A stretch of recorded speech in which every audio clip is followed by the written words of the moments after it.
All right, so RaeAnn, kind of interpret this for me. We had the Fed rate cut last week. It was bigger than some people expected, 50 basis points. Since then, we've seen tech outperform the cyclicals like industrials, materials, and financials. What does that tell us about this market and sentiment? I think the market is really, it's happy that we're having lower rates now. Tech has always been a sector that benefits a lot from lower rates. But overall, I mean, we would expect the broadening out story to continue as we saw kind of leading up to the rate cut, with small caps doing well, cyclicals leading well. But tech and this, artificial intelligence theme that we've seen will likely continue for some time. Yeah, we're showing the chart right here, the moves when it comes to tech, materials, industrials, and financials right there on the list. We don't often get Fed rate cuts when the markets are pretty close to highs. I mean, we saw the Dow hit a record last week, the S&P hit an intraday record, and also another closing record. In your mind, does that mean we have volatility ahead? I mean, the markets are at highs right now. Yeah, typically, even if we get rate cuts when we are close to highs, the market still continues to move up. A lot of it has already been priced in because this was a very telegraphed rate cut coming.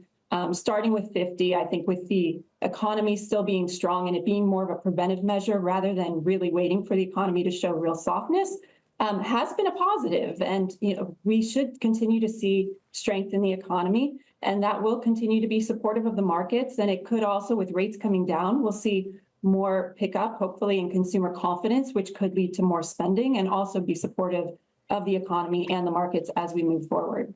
So Friday, obviously, we get PCE. So what does that mean for someone like yourself that's an investor? Does that have the same weight as it's had in previous months? Now that we have a pretty general sense of where the Fed's going, and we have, their summary of economic projections that some people call the dot plot. I mean, we do have kind of a map of where we expect them to go.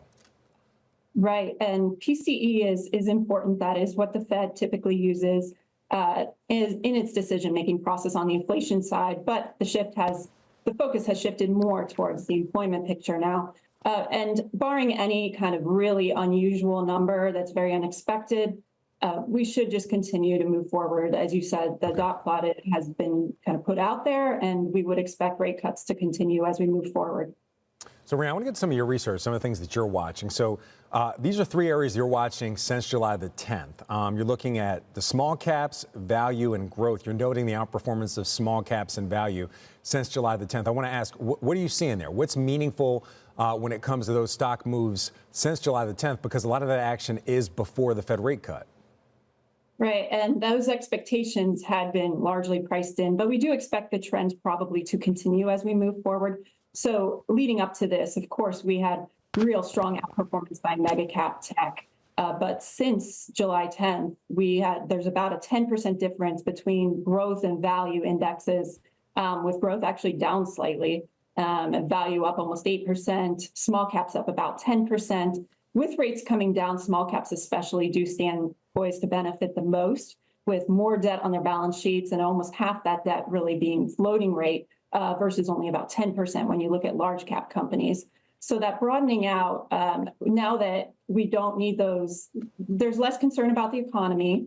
Those mega cap tech stocks were seen as somewhat of a safe haven investment within the equity markets as well, in addition to the AI theme that's pushed them up. And now we can step back and say, okay, it's okay to invest in small cap companies. It's okay to invest in cyclicals that are more economically sensitive, because we're in this declining interest rate environment now and the economy remains strong.